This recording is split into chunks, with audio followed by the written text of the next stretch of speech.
আসসালামু আলাইকুম রহমতুল্লাহ। গতকাল একটি ঘটনা দেখতে পেয়েছেন, রাজবাড়ীতে তৌহিদি জনতার ব্যানারে একটি লাশ কবর থেকে উঠিয়ে রাস্তা নিয়ে পুড়িয়ে দিয়েছে। আপনারা ভিডিওটি দেখেন, দেখলে বুঝতে পারবেন কবর থেকে এটা লাশটা টেনে হেঁচড়ে তুলে তারপর রাস্তা নিয়ে আগুন জ্বালিয়ে দিয়েছে।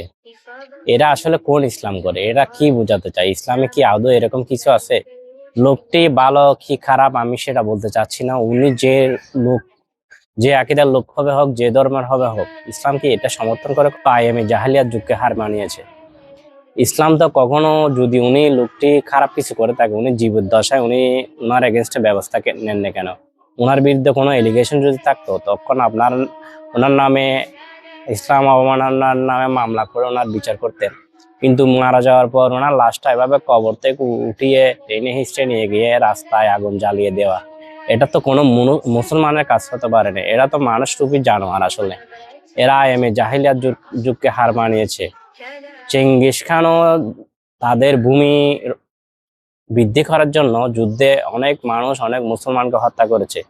কিন্তু এদের মতো এরকম বর্বর ছিল না আমার মধ্যে, কারণ ওদেরও একটা নীতি ছিল, এদেরও তো এটা নেই। ইসলাম তো এরকম কোনো শিক্ষা দেয়নি কখনো। তাহলে চিন্তা করে দেখেন, এরা কি ইসলাম আদৌ ইসলামের কোনো ডিজার্ভ করে, ইসলামের কিছু করে? এটা তো এরা এরা হচ্ছে ইসলামের লেবাসদারি মুনাফিক শয়তান আসলে। এদের সর্বোচ্চ শাস্তি হওয়া উচিত এমন একটা জঘন্য কাজের জন্য, কারণ এরা ইসলামকে কলঙ্কিত করতেছে। বহির্বিশ্বে ইসলাম বিসংগঠন, এটা ওরা প্রমাণ করতে চাইতেছে। এদের এই কার্যকলাপের কারণে দেশের মধ্যে, মুসলমানদের মধ্যে একে অন্যের মধ্যে বিবাদ সমস্যা লেগে আছে।